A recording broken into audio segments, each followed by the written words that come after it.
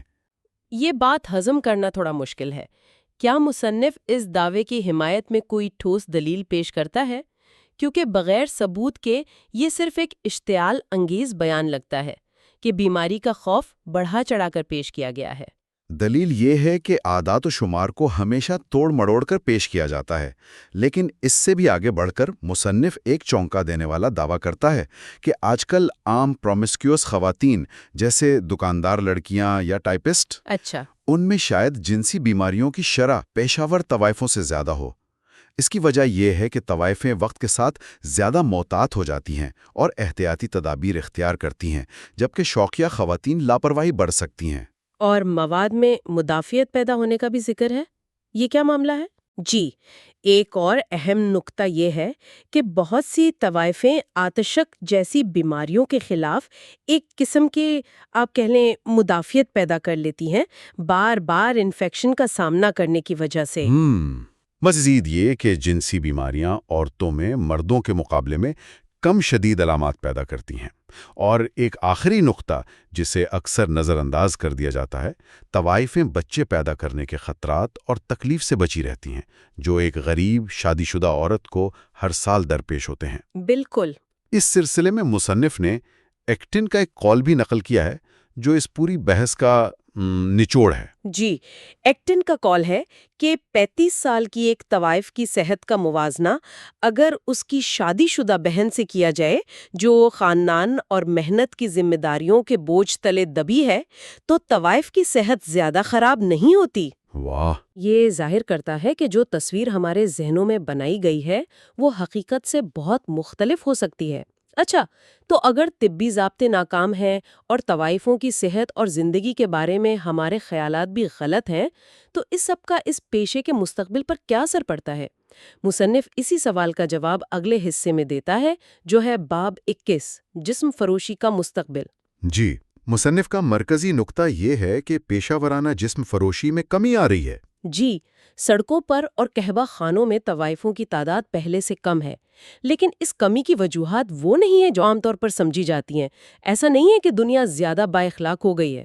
اچھا؟ ایک وجہ تو یہ ہے کہ آج کی طوائف پہلے سے زیادہ محتاط اور مہذب ہے، اس لیے گرفتاریوں کے اعداد و شمار گمراہ کن ہے۔ وہ زیادہ ہوشیاری سے کام کرتی ہے اور پولیس کی نظروں میں آنے سے بچتی ہے۔ تو پھر اصل وجہ کیا ہے؟ اگر یہ اخلاقیات نہیں تو پھر کیا ہے؟ اصل اور سب سے بڑی وجہ شوقیہ لوگوں کی طرف سے بڑھتا ہوا مقابلہ ہے۔ آئیے اس اصطلاح کو تھوڑا کھولتے ہیں۔ شوقیہ مقابلہ، یہ سننے میں کسی کاروباری کتاب کا لفظ لگتا ہے۔ اس کا یہاں کیا مطلب ہے؟ اس کا مطلب یہ ہے کہ عام خواتین میں جنسی آزادی میں بہت اضافہ ہوا ہے، جسے معنی حمل طریقوں کی آسانی نے مزید بڑھا دیا ہے۔ صحیح۔ مصنف کے مطابق مردوں کو اب وہ جنسی تسکین معزز لڑکیوں سے مفت میں مل رہی ہے، جس کے لیے پہلے انہیں پیسے دینے پڑتے تھے۔ یعنی ایک طرح سے مارکیٹ خراب ہو گئی ہے۔ آپ یہ کہہ سکتے ہیں۔ اس کے علاوہ شادی شدہ افراد میں بے وفائی یعنی ایڈلٹری میں بھی اضافہ ہوا ہے، جو ہمیشہ سے جسم فروشی کا سب سے بڑا مد مقابل رہا ہے۔ تو یہ ایک سیدھا سادہ معاشی اصول بن گیا، طلب اور رسد کا۔ جب مفت یا سستے متبادل کی رسد بڑھ جاتی ہے تو پیشہ ورانہ خدمت کی طلب کم ہو جاتی ہے۔ بالکل۔ مصنف کا کہنا ہے کہ شادی شدہ افراد میں بے وفائی سستی، محفوظ اور کچھ حلقوں میں فیشن بن چکی ہے۔ ان تمام عوامل نے مل کر پیشہ ور طوائف کے لیے مارکیٹ کو بہت مشکل بنا دیا ہے۔ تو کیا اس سب کا مطلب یہ ہے کہ یہ پیشہ ختم ہو جائے گا؟ کیا ہم اس کے خاتمے کی طرف بڑھ رہے ہیں؟ مصنف کا جواب ہے نہیں، یہ مکمل طور پر ختم نہیں ہوگا۔ اچھا، کیوں نہیں؟ اور اس کی وجہ یہ ہے کہ شوقیہ جنسی تعلقات میں انتخاب کا عنصر ہوتا ہے۔ یہ تعلقات عام طور پر نوجوان اور پرکشش مردوں تک محدود ہوتے ہیں۔ لیکن طوائفوں کے گاہکوں کی اکثریت شادی شدہ اور درمیانی عمر کے مردوں کی ہوتی ہے، جن کے لیے شوقیہ متبادل دستیاب نہیں ہوتا۔ اور ان مردوں کی مخصوص ضروریات کیا ہیں جنہیں پورا کرنے کے لیے انہیں طوائفوں کے پاس جانا پڑتا ہے؟ مصنف اس کی کئی وجوہات بیان کرتا ہے۔ کچھ مردوں کو اپنی بیویوں سے جنسی تسکین نہیں ملتی، یا وہ جنسی زندگی میں تنوع چاہتے ہیں۔ کچھ کی بیویاں بیماری یا حمل جیسے ادوار سے گزر رہی ہوتی ہیں، ان حالات میں مرد باہر تسکین تلاش کرتے ہیں۔ تو یہ وہ ضروریات ہیں جو شوقیہ تعلقات میں پوری نہیں ہوتی۔ جی بالکل۔ اور ایک اور گروہ کا بھی ذکر ہے جن کی ضروریات شاید کوئی بھی معزز عورت پوری نہیں کر سکتی۔ جی، یہ وہ مرد ہیں جن کی جنسی خواہشات غیر معمولی یعنی پرورس ہوتی ہیں۔ ان میں سیڈسٹس، میسوکسٹس اور دیگر شامل ہیں۔ اچھا۔ ایسی مخصوص اور بعض اوقات عجیب و غریب خواہشات کی تکمیل کے لیے انہیں پیشہ ور طوائفوں کا سہارا لینا پڑتا ہے، جو اس کام میں مہارت رکھتی ہیں اور ہر قسم کی جنسی خدمات فراہم کرنے پر تیار ہوتی ہیں، جس کے لیے وہ معاوضہ لیتی ہیں۔ تو مصنف کا آخری تجزیہ یہ ہے کہ جب تک یہ مخصوص انسانی ضروریات یعنی شادی شدہ مردوں کی عدم اطمینان، تنوع کی خواہش اور غیر معمولی جنسی رجحانات موجود رہیں گے، تب تک ان کی تکمیل کے لیے پیشہ ورانہ جسم فروشی کی مارکیٹ بھی کسی نہ کسی شکل میں موجود رہے گی۔ بالکل۔ جی، مصنف کا کہنا ہے کہ یہی وجہ ہے کہ یہ پیشہ کبھی مکمل طور پر ختم نہیں ہوگا اور تہذیب کے خاتمے تک ایک سماجی مسئلہ بنا رہے گا، چاہے اس کی شکل بدلتی رہے۔ تو آج ہم نے جسم فروشی سے جڑے کئی اہم افسانوں کا جائزہ لیا۔ ہم نے دیکھا کہ طبی ضابطوں کا نظام کس طرح خامیوں سے بھرا ہے اور الٹا نقصان دہ ہو سکتا ہے۔ جی، ہم نے طوائفوں کی زندگی سے متعلق عام تصورات کو چیلنج کیا اور یہ بھی سمجھا کہ پیشہ ورانہ جسم فروشی میں کمی کے باوجود یہ پیشہ مستقبل میں کیوں اور کیسے برقرار رہ سکتا ہے۔ خلاصہ یہ ہے کہ جنسی اخلاقیات اور سماجی رویوں میں تبدیلی کی وجہ سے اس پیشے کی شکل بدل رہی ہے۔ پیشہ ور اور شوقیہ کے درمیان فرق دھندلا رہا ہے، لیکن کچھ بنیادی اور مخصوص انسانی ضروریات اس پیشے کو ہمیشہ زندہ رکھیں گی۔ اور ہم اپنے سامعین کے لیے ایک سوال چھوڑ کر جا رہے ہیں۔